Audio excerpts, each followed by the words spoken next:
Dear students, today we are going to study the grammar, linkers. This topic contains 4 marks in your annual examination.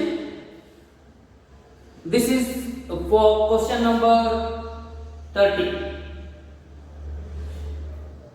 Usually they are given in the question paper based on the subject. They are given here the 4 examples here: besides, but, at last, therefore. Here is the sentence. ಒಂದು sentence ಅನ್ನು ಕೊಟ್ಟಿರ್ತಾರೆ, ಒಂದು paragraph ಅಷ್ಟು. ಅಲ್ಲಿ 4 ಗ್ಯಾಪ್ಗಳು ಇರ್ತದೆ. ಆ 4 fill in the blanks ಒಳಗಡೆ ನೀವು ಏನ್ ಮಾಡ್ಬೇಕಾಗತ್ತಂದ್ರೆ ಸರಿಯಾದ ಉತ್ತರವನ್ನ ಫಿಲ್ ಅಪ್ ಮಾಡಬೇಕು. ಈ ಸರಿಯಾದಂತ ಉತ್ತರಗಳನ್ನ ಅಂತಂದ್ರೆ ಈಗಾಗಲೇ ಅವ್ರು ಏನ್ ಮಾಡ್ತಾರೆ, ಇಲ್ಲಿ ಬ್ರಾಕೆಟ್ ಒಳಗಡೆ ಕೊಟ್ಬಿಟ್ಟಿದ್ದಾರೆ. ನೀವು ಯಾವುದೇ ರೀತಿಯಾದಂತ ವಿಚಾರ ಮಾಡಿ ಓನ್ ಆದಂತ ಪದಗಳನ್ನ ತುಂಬುವ ಹಾಗಿಲ್ಲ. Don't fill the gap with your own sentence. No, that is the wrong thing. So you have to choose anyone from these given words. Okay? ಯಾವುದು ಸರಿ ಇರ್ತದೋ ಪ್ರತಿಯೊಂದು ಗ್ಯಾಪ್ ಒಳಗಡೆ ಏನು ಮಾಡ್ತಾ ಹೋಗ್ತೀನಿ ಅದನ್ನ ಫಿಲ್ ಅಪ್ ಮಾಡ್ತಾ ಹೋಗಬೇಕು. ಇದಕ್ಕೆ ಯಾವುದೇ ರೀತಿಯಾದಂತ ಟ್ರಿಕ್ಸ್ ಗಳು ಇರೋದಿಲ್ಲ. ನೀವೇನ್ ಮಾಡ್ಬೇಕಾಗತ್ತೆ ಅಂದ್ರೆ ಇಲ್ಲಿ ತಿಳ್ಕೋಬೇಕು. ಬಿಸೈಡ್ಸ್ ಅಂದ್ರೆ ಏನು, ಬಟ್ ಅಂದ್ರೆ ಏನು, ಎಟ್ ಲಾಸ್ಟ್ ಅಂದ್ರೆ ಏನು, ದೇರ್ಫೋರ್ ಅಂದ್ರೆ ಏನು. ಹಾಗಾದ್ರೆ ಒಂದು ಹಿಂಟ್ಸ್ ಅನ್ನ ನಾನು ಕೊಡ್ಲಿಕ್ಕೆ ಸಾಧ್ಯ ಆಗಲ್ಲ. ಎಟ್ ಲಾಸ್ಟ್ ಅಂದ್ರೆ ಕೊನೆಗೆ, ಅಂದ್ರೆ ಈ ಪದ ಯಾವಾಗ ಲಾಸ್ಟ್ ಬರ್ತದ. ಒಂದು ವೇಳೆ ಅಕಸ್ಮಾತ್ ಅಟ್ ಫಸ್ಟ್ ಅಂತ ಇನ್ನೊಂದು ಪದ ಏನಾದ್ರೂ ಇದ್ರೆ ಇದರಲ್ಲಿ ಫಸ್ಟ್ ಅನ್ನುವಂತ ಪದ ಏನಾಗಿತ್ತು, ಮೊದಲನೇ ಗ್ಯಾಪ್ ಒಳಗಡೆ ನಾವು ಏನ್ ಮಾಡ್ತಿದ್ದೇವೆ, ಇಲ್ಲಿ ತುಂಬ್ತಾ ಇದ್ದೇವೆ. ಇವುಗಳ ಅರ್ಥವನ್ನ ನೋಡ್ಕೊಳ್ಳೋಣ. ಬಿಸೈಡ್ಸ್ ಅಂದ್ರ ಬದಲಾಗಿ, ಬಟ್ ಅಂದ್ರ ಆದರೆ, ಎಟ್ ಲಾಸ್ಟ್ ಅಂದ್ರ ಕೊನೆಗೆ, ದೇರ್ಫೋರ್ ಅಂದ್ರ ಆದ್ದರಿಂದ. ಸೊ ಇವುಗಳ ಬಗ್ಗೆ ಅರ್ಥ ಗೊತ್ತಾಯ್ತು ಅಂದ್ರೆ ನಾವು ಏನ್ ಮಾಡ್ಬೇಕಾಗತ್ತಂದ್ರ ಕೊಟ್ಟಿರುವಂತ ಕಂಟೆಂಟ್ ಅನ್ನ ಸರಿಯಾಗಿ ಓದ್ಕೋಬೇಕು. We have to read the content very carefully and try to answer those gaps with filling the right word in the gap. Okay, come to here. ನೋಡೋಣ ಮೊದಲಿಗೆ ಯಾವ್ದು ಬರುತ್ತೆ ಅನ್ನೋದನ್ನ. The general of Monaco asked each of the soldiers to cut the criminal's head off. But ಆದ್ರೆ ನೋಡ್ರಿ, general Monaco ಹೇಳ್ತಾನ ಏನಂತಂದ್ರೆ ಆ ಕ್ರಿಮಿನಲ್ ತಲೆನ ಕಟ್ ಮಾಡ್ರಿ ಅಂತ ಹೇಳಿ. ಆದ್ರ ಬಟ್ ನೋಡ್ರಿ, ಆದರೆ ಯಾಕೆಂದ್ರ no surgeon came forward to it. ಯಾರೊಬ್ರು ಆ ಕ್ರಿಮಿನಲ್ ತಲೆನ ಕಟ್ ಮಾಡ್ಲಿಕ್ಕೆ ಬರಲಿಲ್ಲ. ಆದ್ದರಿಂದಾಗಿ therefore ಅಂತ ಬರ್ತದೆ. ಏನಿದು therefore the ministers assembled a commission. ಅವರೆಲ್ಲರೂ ಏನಂದ್ರೆ ಅಸೆಂಬಲ್ ಕಮಿಷನ್ ಒಳಗೆ ಅಸೆಂಬಲ್ ಆಗ್ತಾರೆ. ಆಗ ಏನ್ ಮಾಡ್ತಾನೆ ನಾನು, ಬಿಸೈಡ್ಸ್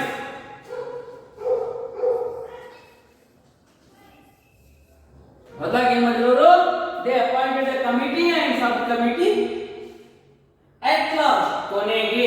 ನೋಡಿ, ಈ ಪದ ಕೊಟ್ಟರು ಅಂತಂದ್ರೆ ಅಟ್ ಲಾಸ್ಟ್ ಅನ್ನೋ ಪದ ಏನಾದ್ರು ನಿಮ್ದು ಎಕ್ಸಾಂಪಲ್ ಕೇಳಿದ್ರೆ ಯಾವುದೇ ರೀತಿ ವಿಚಾರ ಮಾಡದೆ ಇದನ್ನ ಯಾವಾಗ್ಲೂ ಏನ್ ಮಾಡ್ಬೇಕಾಗತ್ತಂದ್ರ ಕೊನೆಗೆನೆ ಹಚ್ಕೋಬೇಕು, ಅಟ್ ಲಾಸ್ಟ್. ಸೊ ಈ ರೀತಿಯಾದಂತಹ ಸರಿಯಾದಂತಹ ಪದಗಳನ್ನ ಸರಿಯಾದಂತ ಗ್ಯಾಪ್ ಒಳಗಡೆ ತುಂಬುವ ಮೂಲಕ ನಾವು ಅಂಕಗಳನ್ನ ಪಡಿಲಿಕ್ಕೆ ಸಾಧ್ಯ ಆಗ್ತದ. ಯಾವುದು ಗ್ಯಾಪ್ ಕರೆಕ್ಟ್ ಇರ್ತದಲ್ಲೋ ಅಲ್ಲಿ ಒಂದು ಅಂಕ. ಇದಕ್ಕೊಂದು 2 3 4 ಅಂತ ಮಾರ್ಕ್ಸ್. ಏನಾದ್ರೂ ಅಕಸ್ಮಾತ್ ಇಲ್ಲಿ ತಪ್ಪಾಯ್ತು ಅಂತಂದ್ರೆ ಇಲ್ಲಷ್ಟೇ ಒಂದು ಮಾರ್ಕ್ಸ್ ಕಟ್ ಮಾಡ್ತಾರೆ. ಉಳಿದಿದ್ದು ಕರೆಕ್ಟ್ ಇದ್ದು ಅಂದ್ರೆ ಉಳಿದಿದ್ದು ಮಾರ್ಕ್ಸ್. ಸರ್ ಒಂದು ತಪ್ಪಾಯ್ತು ಅಂದ್ರೆ ಇಡೀ ಎಲ್ಲ ಕ್ವಶನ್ ತಪ್ಪಾಗೋದಿಲ್ಲ. ಯಾವ ಗ್ಯಾಪ್ ಒಳಗಡೆ ತಪ್ಪಾದಂತದ್ದು ಏನಾದ್ರು ತುಂಬಿದ್ದೆ ಆಗಿದ್ರೆ ಅದಷ್ಟೇ ಅಂಕ ಕಡಿತಾ ಇರ್ತದ. ಇದಕ್ಕೆ ಅಂಕ ಅವರು ಕೊಡ್ತಾರೆ. ಆದಷ್ಟು ಈ ಕ್ವಶನ್ ನಂಬರ್ 30 ಅನ್ನ ನೀವು ಸಂಪೂರ್ಣವಾಗಿ ಈ ರೀತಿ ಆನ್ಸರ್ ಶೀಟ್ ಒಳಗಡೆ ಬರೀಬೇಕು. ಆದಷ್ಟು maximum you have to write all these sentences as it is in the question paper. If you don't have the time, then you can write these answers 1 2 3 4 like this. ಅಕಸ್ಮಾತ್ ನಿಮಗೆ ಏನಾದ್ರು time ಇದ್ದೇ ಹೋಯ್ತು ಅಂದ್ರೆ ಆ ಸಮಯದಲ್ಲಿ ಮಾತ್ರ ಒಂದನೇದಾದ್ರು ಬಟ್ 2 ಇದೇ 3 ಡಿಸೈಡ್ 4 ಅಟ್ ಲಾಸ್ಟ್ ಅಂತ ಟೈಮ್ ಇರಲಿ ಹೋದಾಗ ಟೈಮ್ ಇತ್ತು ಅಂದ್ರೆ you have to write this. This is a one. ಇದು ಒಂದು ಮಾತ್ರ ನೀವು ಈ ರೀತಿ ಕಂಪಲ್ಸರಿ ಆಗಿ ಬಳಸಬೇಕು. ಓಕೆ, ಎರಡನೇ ಎಕ್ಸಾಂಪಲ್ ನೋಡೋಣ.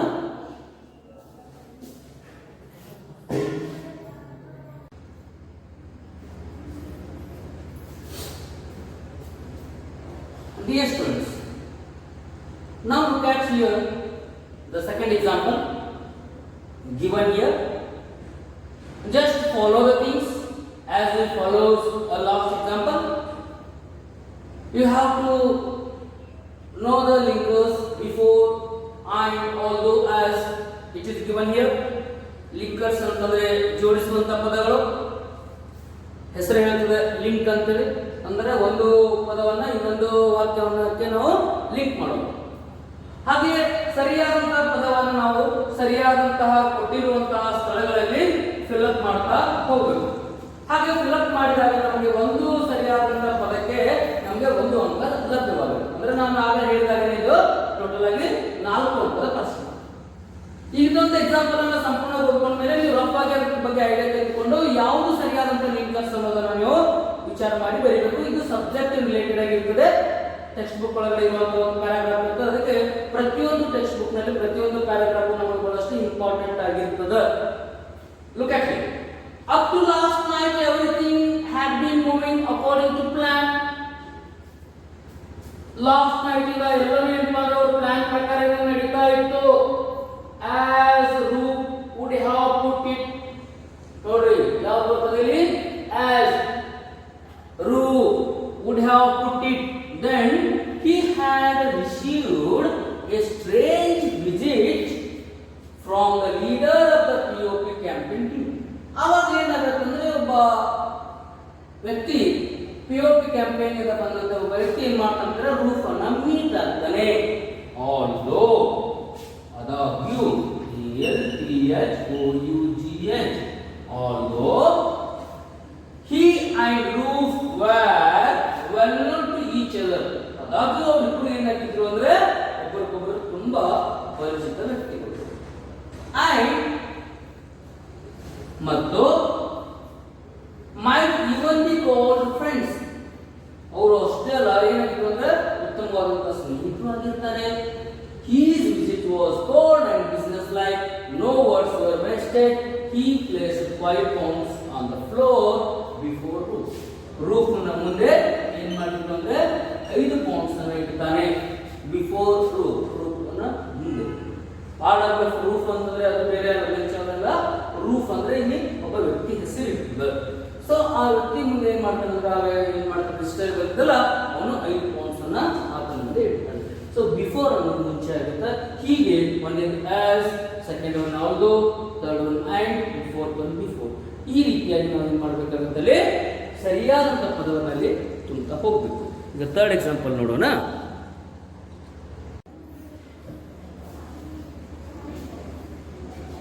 Look at your third example.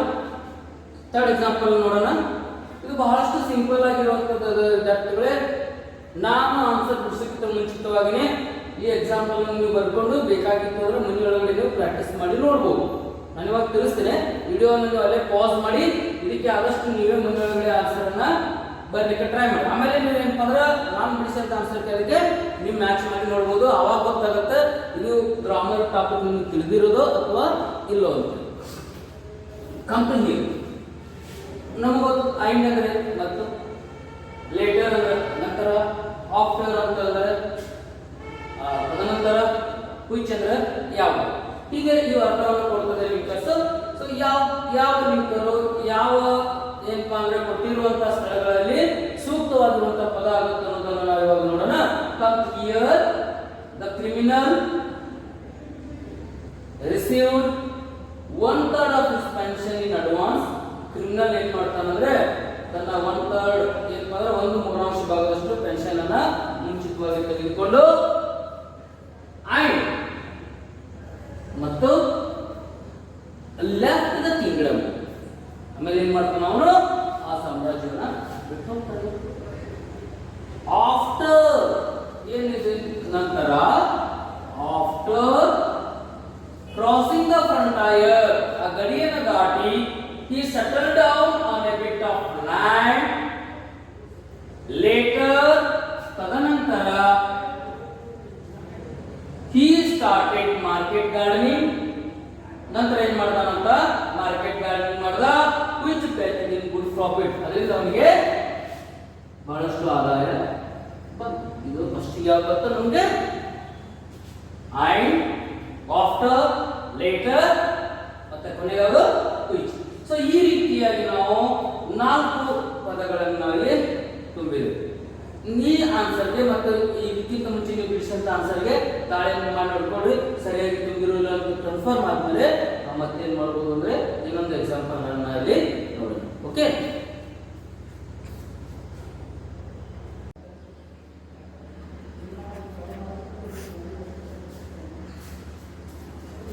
dear students, look at this fourth example here. The linkers are as, which, moreover, because. So you ನಾಲ್ಕು ಏನಪ್ಪ ಲಿಂಕರ್ಸ್ ಗಳನ್ನ ಸರಿಯಾದಂತಹ ಏನಪ್ಪ ಅಂದ್ರೆ ಈ ಗ್ಯಾಪ್ ಒಳಗಡೆ ಫಿಲ್ಅಪ್ ಮಾಡ್ತಾ ಹೋಗ್ಬೇಕು. ಮೊದಲಿಗೆ ಯಾವ್ದು ಬರ್ತದೆ ಅಂದ್ರೆ ನೋಡ್ರಿ, ಮೊದಲು ಓದ್ಕೋಬೇಕು. ಇದನ್ನ ಓದ್ಕೊಂಡಾದ್ಮೇಲೆ ಸರಿಯಾದಂತಹ ಗ್ಯಾಪ್ ಗಳನ್ನ ಫಿಲ್ಅಪ್ ಮಾಡ್ಕೋಬೇಕು. First, look at here. The Earth University teaches Earth democracy, which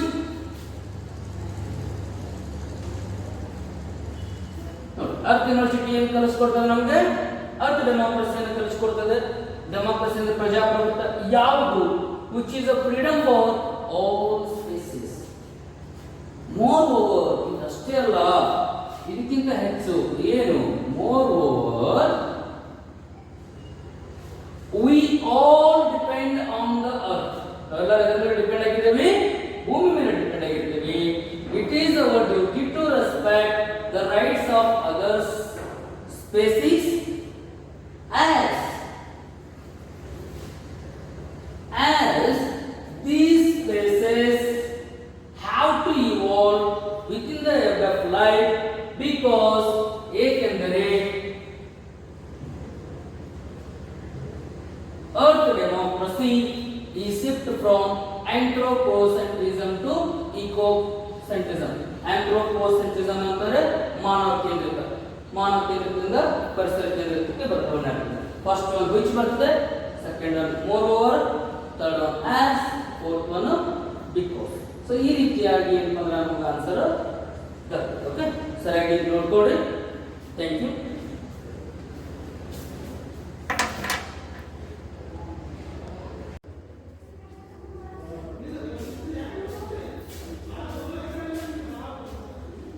Look at here, students.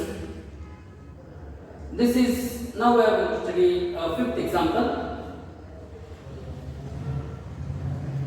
Linkers are here because, finally, gradually, and last one is that.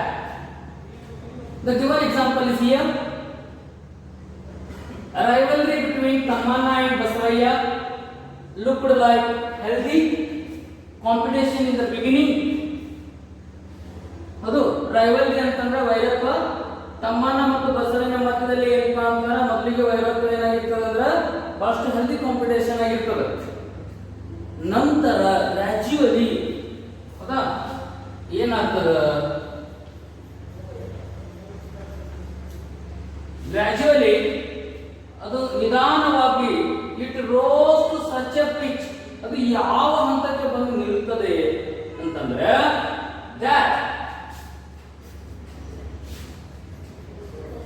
that they started competing in buying each acre of land in the village.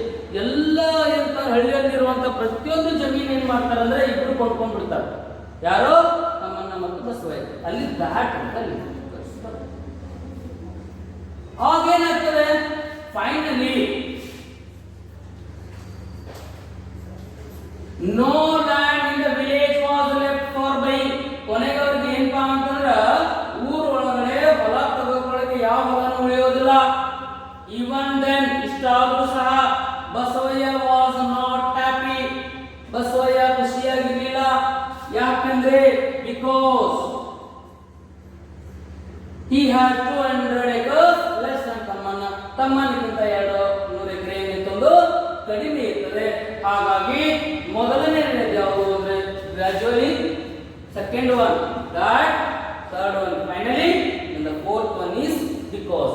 So ಈ ರೀತಿಯಾಗಿ ನಾವು difference ಗಳನ್ನ ನಾವು fill up ಮಾಡ್ತಾ ಹೋಗ್ಬೇಕು ವಿದ್ಯಾರ್ಥಿಗಳೇ.